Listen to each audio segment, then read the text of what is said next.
Olá, boas-vindas à nossa conversa de hoje, preparada especialmente para quem está aí na batalha dos concursos públicos. Vamos focar hoje num ponto bem importante: a lei orgânica do município de Picada Café, lá no Rio Grande do Sul. Mais especificamente, a gente vai destrinchar o artigo 58 e os artigos que vêm depois, né? O 58A até o 58D. Eles são, assim, o coração das regras sobre os servidores municipais. E a nossa fonte é a própria Lei Orgânica, atualizada pela Emenda 001 de 2006. Entender isso a fundo não é só chave para a prova, viu? É para sacar mesmo como a máquina pública funciona por dentro. Bora lá? Com certeza. O artigo 58, ele é o alicerce. Ele não só dita as regras do jogo para quem trabalha ou quer trabalhar na Prefeitura de Picada Café, mas também reflete princípios maiores da administração pública no Brasil. É a base mesmo. Então vamos começar pelo básico, né? Quem é que pode ocupar esses cargos, empregos e funções públicas lá? Olha, o artigo 58, no inciso 1, diz que são os brasileiros que preenchem os requisitos legais. Isso é a regra. Certo. Mas tem um detalhe interessante. Também estrangeiros, só que na forma da lei. E o que isso quer dizer na prática? Tipo, qualquer estrangeiro? Não. Quer dizer que a porta não está totalmente fechada, mas, assim, depende de uma lei específica que regulamente como isso pode acontecer, sabe? Não é uma abertura total e restrita. É uma possibilidade que precisa dessa regulamentação. A regra principal ainda é para brasileiros. Entendido. Não é tão simples assim para estrangeiro. E como é que se entra? Qual a porta principal para ser servidor em Picada Café? A regra de ouro, como está lá no inciso 2º, é a aprovação em concurso público. Sempre o concurso, né? Sempre. Esse concurso pode ser só de provas ou de provas e títulos. Aí depende um pouco da natureza, da complexidade do cargo. A ideia é selecionar pelo mérito, né? Pela capacidade. É o caminho padrão para a chamada investidura, que é basicamente o ato formal de tomar posse no cargo. Faz todo sentido buscar o mérito. Mas assim, tem alguma exceção para essa regra do concurso? Ou é sempre concurso? Tem exceção, sim. A exceção clássica, né, são os chamados cargos em comissão. Ah, os CCs. Exato. São aqueles que a lei declara como de livre nomeação e exoneração. Geralmente são cargos de chefia, direção, assessoramento, onde o fator confiança é muito importante para quem está no comando, sabe? Entendi. Aqueles cargos mais políticos, digamos assim. Podem ter essa característica, mas mesmo nesses, como a gente vai ver daqui a pouco, tem regras para garantir que servidores de carreira também ocupem uma parte deles. Não é totalmente livre. Legal. E para quem faz o concurso é aprovado, mas não é chamado logo de cara. Fica naquela lista de espera. Como funciona o prazo de validade desse concurso? Ótimo ponto. O inciso 3 define isso direitinho. O concurso vale por até 2 anos. Até 2 anos? Isso. E esse prazo pode ser prorrogado uma única vez por mais 2 anos. Ou seja, no máximo, um concurso tem validade total de 4 anos. 4 anos. Exato. É um prazo super importante para quem está no cadastro de reserva ficar de olho, né? Com certeza. E tem alguma garantia para quem passou nesse concurso dentro desses 4 anos, por exemplo? Tem sim, e é fundamental essa garantia. O inciso 4 diz que, durante esse prazo de validade, né, aquele definido no edital, que não pode ser estendido além do limite, quem foi aprovado tem prioridade na convocação sobre novos concursados para a mesma função ou carreira. Ah, isso é importante. Quer dizer que não podem abrir um concurso novo e chamar gente dele antes de chamar quem está na lista do anterior, se ainda estiver válido. Exatamente. Garante o direito de quem passou primeiro. Cria uma ordem justa, né? Dá uma segurança para quem se dedicou e foi aprovado. Com certeza, dá uma segurança boa. Agora, uma coisa que sempre gera um pouco de dúvida. Qual a diferença entre função de confiança e cargo em comissão? O inciso V fala dos dois. Ótima pergunta. É um ponto-chave mesmo. Vamos lá. As funções de confiança, elas são tipo assim, um plus para quem já é servidor efetivo. Ah, só para quem já é concursado e estável. Isso, concursado e já dentro da estrutura. São tarefas adicionais de chefia, direção ou assessoramento, e são exercidas exclusivamente por quem já é da casa, servidor de carreira. Entendi. Já os cargos em comissão, aqueles de livre nomeação que a gente falou, podem ser ocupados por pessoas de fora da administração. Só que a lei exige que um percentual mínimo deles seja preenchido por servidores de carreira. Ah, então tem uma cota para os de dentro nos cargos em comissão também. Exatamente. E ambos, tanto a função de confiança quanto o cargo em comissão, têm a mesma finalidade, tá? São só para atribuições de direção, chefia e assessoramento. Não é para função técnica comum. Entendi. Um é só para quem já é servidor, o outro pode ser para gente de fora, mas com essa cota para os de dentro. E a ideia, imagino, é tentar misturar a confiança política com a experiência técnica de quem já está lá, né? Perfeito, é buscar esse equilíbrio. Trazer gente de confiança do gestor, mas também valorizar e aproveitar a continuidade e o conhecimento técnico dos servidores que já estão na estrutura administrativa. Faz sentido. Falando em estrutura, quais são os princípios que devem guiar toda a atuação da administração pública lá em Picada Café?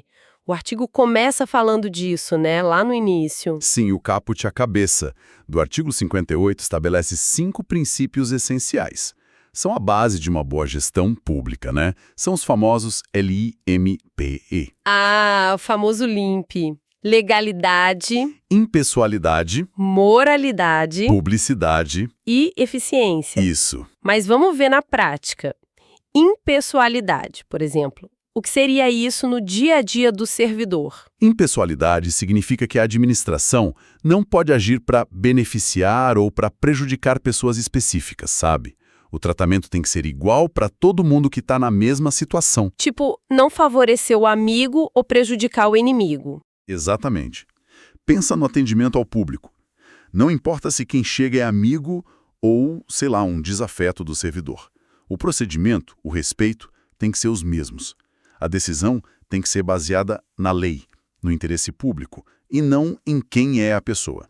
Entendi. E a moralidade? É só não roubar? Não ser corrupto?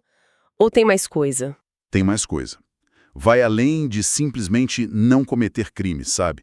A moralidade administrativa exige honestidade, boa-fé, ética no trato da coisa pública. Um ato pode até ser legal, está dentro da lei, mas se ele for feito com um desvio de finalidade, de uma forma antiética, ele fere a moralidade.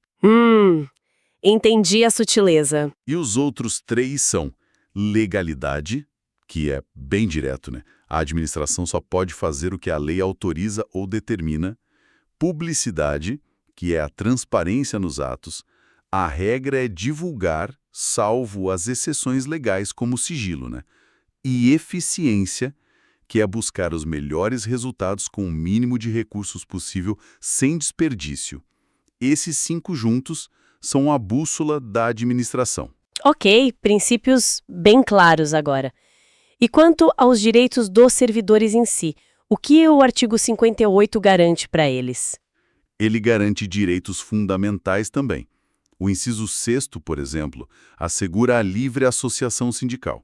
Os servidores podem se organizar em sindicatos para defender seus interesses. Importante.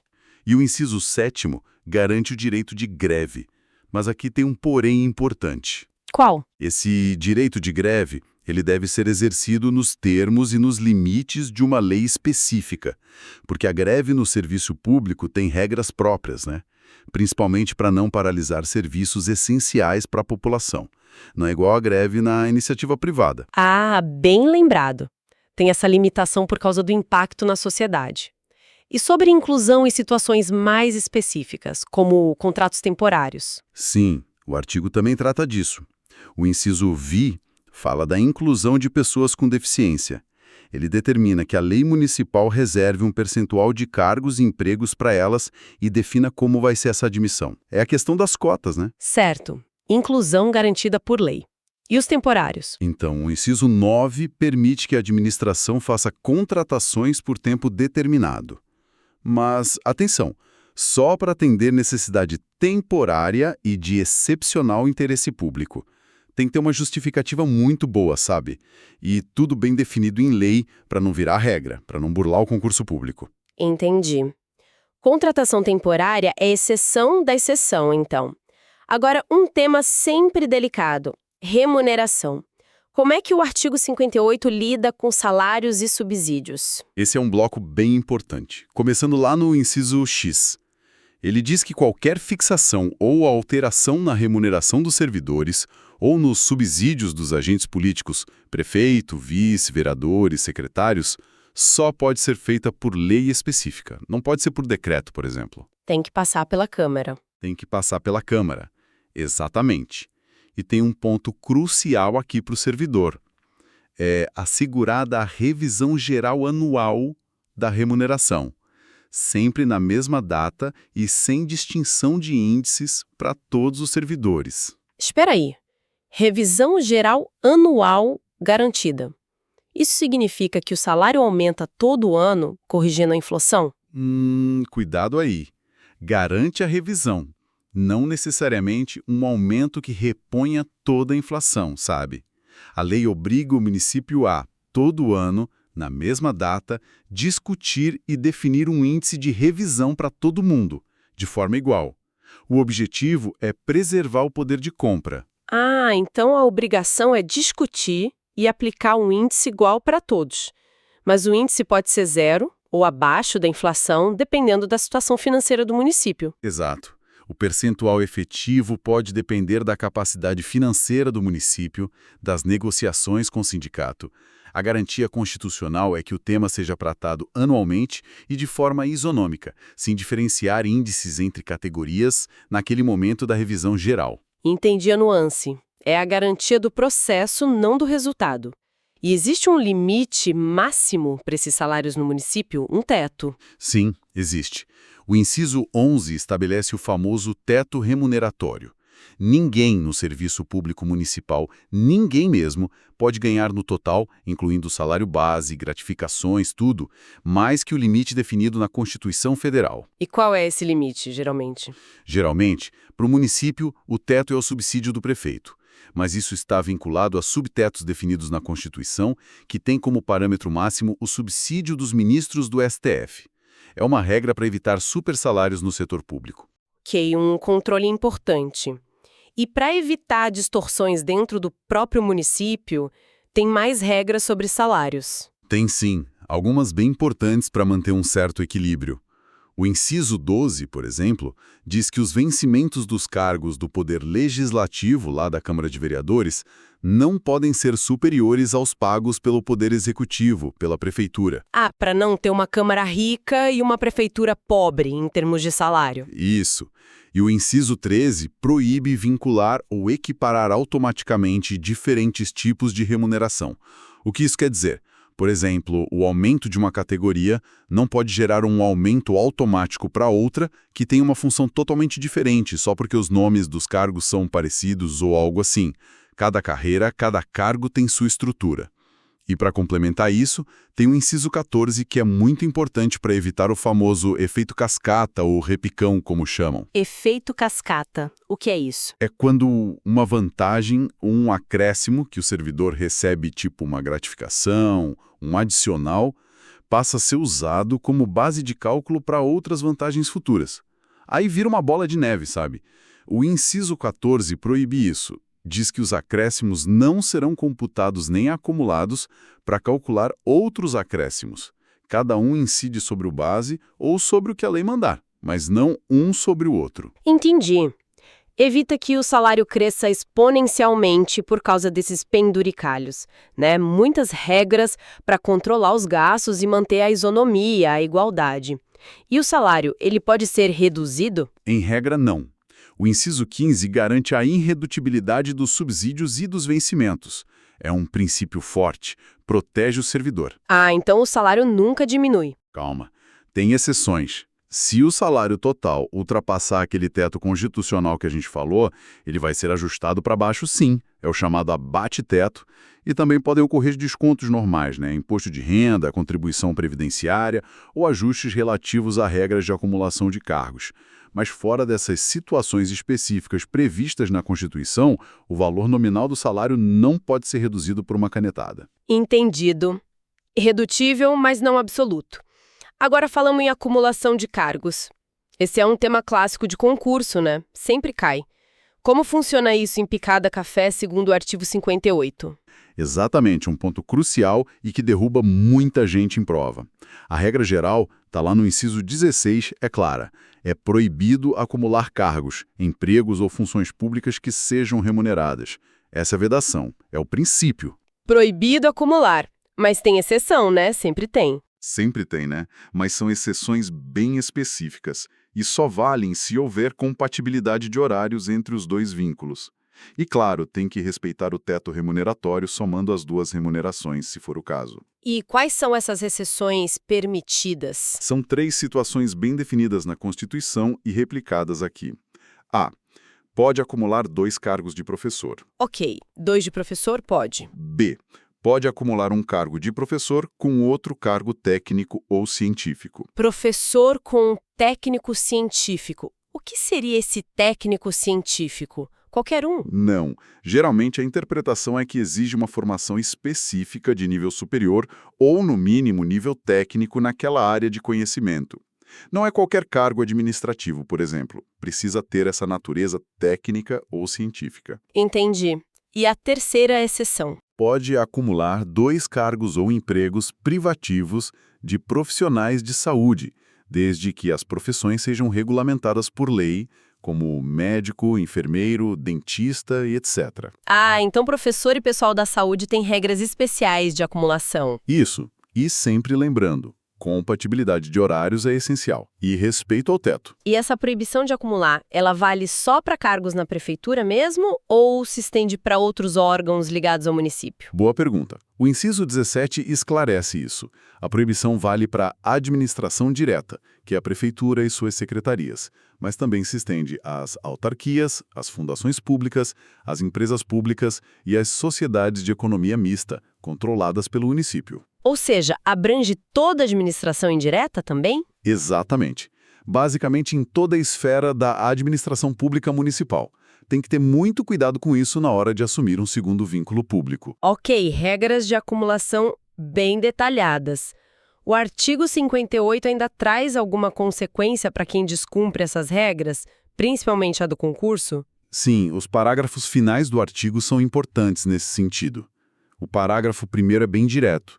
Se a administração não observar as regras do concurso público, tipo, não fazer concurso quando devia, ou nomear alguém fora do prazo de validade, o ato de nomeação é nulo, e a autoridade responsável por isso será punida. Nulidade do ato e punição para quem fez errado. Certo. Aí o parágrafo 2º trata da responsabilidade civil do município.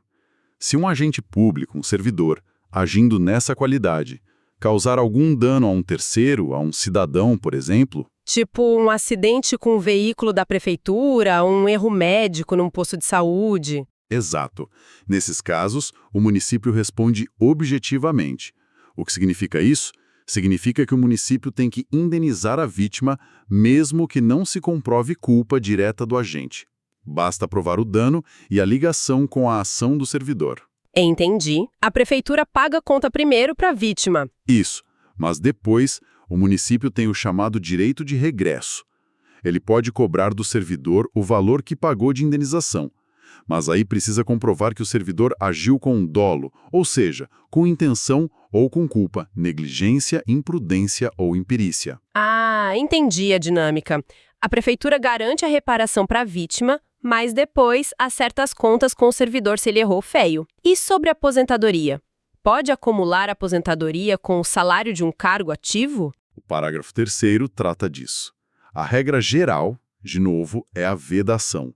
É proibido acumular proventos de aposentadoria pagos por regimes próprios de servidor, ou pelo INSS, se for o caso, ou de militares com a remuneração de um cargo, emprego ou função pública ativa. E então, aposentou não pode voltar a trabalhar no serviço público recebendo outro salário. Em regra, não. Mas, adivinha? Tem exceções.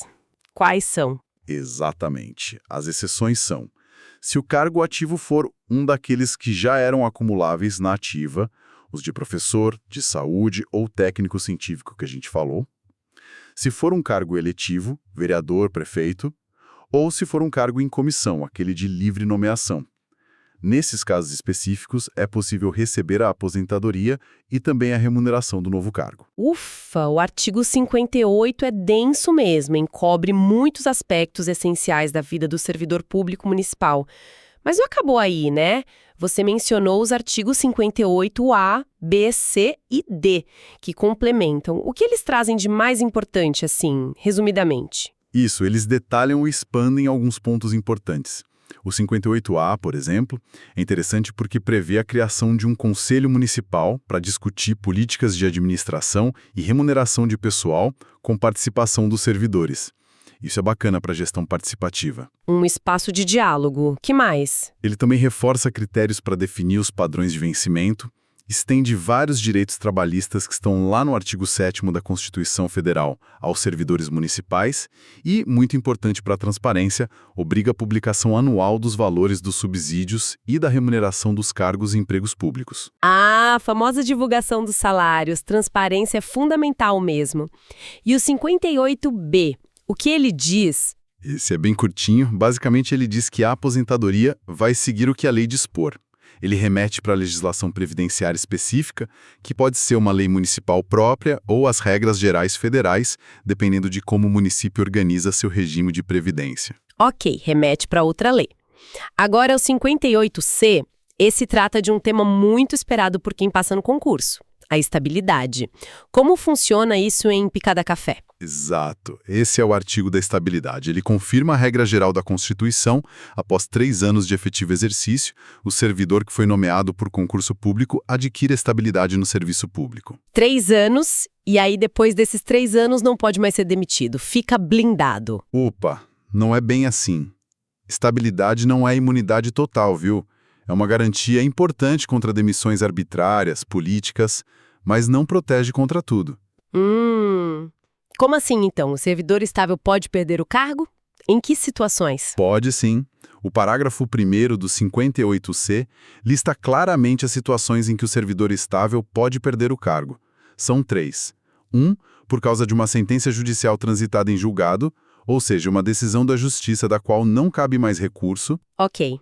Decisão judicial definitiva. 2. Através de um processo administrativo disciplinar, o famoso PAD, desde que seja assegurada a ele ampla defesa. Se o PAD concluir pela demissão, ele perde o cargo. Certo. Processo interno com direito de defesa. E a terceira? 3. Por insuficiência de desempenho, que tem que ser verificada através de uma avaliação periódica de desempenho, também assegurada ampla defesa. Essa avaliação precisa ser regulamentada por uma lei complementar específica. Ah, então tem avaliação de desempenho mesmo depois de estável. E pode levar à demissão. Pode. A estabilidade garante que ele não seja demitido sem motivo ou sem processo, mas se o desempenho for comprovadamente insuficiente de forma continuada e após processo avaliatório justo, a perda do cargo é uma possibilidade. E vale lembrar o que diz o parágrafo 4º. A avaliação especial de desempenho durante o estágio probatório, aqueles primeiros 3 anos, é condição obrigatória para ele adquirir a própria estabilidade. Entendi. Então a estabilidade é uma garantia forte contra arbitrariedades, mas não é um cheque em branco para improdutividade ou falta grave. E se por acaso uma dessas demissões for considerada ilegal depois, pela justiça, por exemplo? Aí o parágrafo 2º garante a reintegração. O servidor estável, que foi demitido ilegalmente, tem o direito de voltar ao cargo que ocupava. E se a vaga dele já estiver ocupada por outra pessoa? Boa pergunta. Se a vaga estiver ocupada, quem está nela, se também for estável, será reconduzido ao cargo de origem, se veio de outro, ou aproveitado em outro cargo, ou, em último caso, colocado em disponibilidade. Ficar em disponibilidade é como ficar na reserva, recebendo salário proporcional ao tempo de serviço até surgir uma vaga compatível com a sua formação e função. Isso está no parágrafo 3º. Nossa, é um sistema complexo para garantir o direito de quem foi demitido injustamente, sem prejudicar totalmente quem ocupou a vaga depois. E, para fechar esse bloco, o 58D fala do servidor que vira político, né? Que exerce o mandato eletivo. Isso mesmo. Ele regula a situação do servidor público municipal que é eleito para algum cargo político. As regras variam um pouco dependendo do cargo. Como assim? Se o servidor for eleito para um cargo federal, deputado, senador, estadual, deputado ou distrital, ele obrigatoriamente se afasta do seu cargo de servidor público municipal. Ok, afastamento obrigatório nesses casos. E se for eleito prefeito ou vice-prefeito de Picada Café? Se for eleito prefeito, também se afasta obrigatoriamente do cargo de servidor. Mas aí ele tem uma opção. Pode escolher qual remuneração receber, a do cargo de servidor ou o subsídio de prefeito. Ah, ele opta pela melhor remuneração. E se for eleito vereador, que é mais comum, né? Para o vereador, a regra é um pouco diferente. Se houver compatibilidade de horários entre o cargo de servidor e o mandato de vereador, ele pode acumular os dois. Pode continuar trabalhando como servidor e exercendo o mandato. Nesse caso, ele recebe as duas remunerações, a do cargo e a de vereador, sempre respeitando o teto, claro. Pode acumular se der para conciliar os horários. E se não der? Se os horários baterem? Aí, se não houver compatibilidade de horário, ele tem que se afastar do cargo de servidor. E, nesse caso, ele também pode optar por qual remuneração quer receber, a do cargo de servidor ou a de vereador. Entendi. E um detalhe importante, o tempo que ele ficar afastado para o mandato eletivo conta para alguma coisa na carreira de servidor? Conta sim. O tempo de serviço exercendo o mandato eletivo conta para aposentadoria e para disponibilidade, só não conta para uma coisa, para promoção por merecimento na carreira de servidor. Afinal, ele não estava exercendo as funções do cargo para ser avaliado por mérito ali, né? Faz sentido. Ok, acho que fechamos o ciclo completo. Da entrada por concurso, passando por todos os direitos, deveres, remuneração, teto, acumulação, estabilidade, responsabilidade, até chegar nessa situação do servidor que exerce mandato eletivo.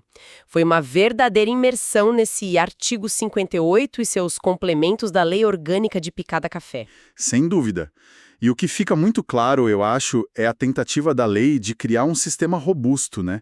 De um lado, você tem a garantia de direitos e a busca pela profissionalização dos servidores, que são essenciais para a gente ter um serviço público de qualidade. Com certeza. Mas, de outro lado, você tem também limites e controles muito claros, como o teto salarial, as regras de acumulação, a possibilidade de perda do cargo por desempenho insuficiente ou falta grave.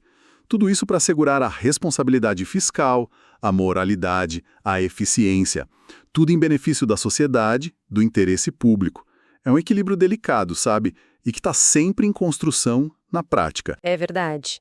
E para quem está estudando para concurso, fica a recomendação. Não tentem só decorar os incisos, né? Tentem entender a lógica por trás deles. Por que existe a regra do teto? Por que a estabilidade é importante, mas não pode ser absoluta? Conectar esses pontos com aqueles princípios lá do início, o LIMP, ajuda muito a fixar o conteúdo e a responder questões mais elaboradas. E para nossa reflexão final, que vai além do estudo para a prova, fica a pergunta, né? Como será que todas essas regras, tão detalhadas no papel, se traduzem lá no dia a dia da gestão municipal de Picada Café?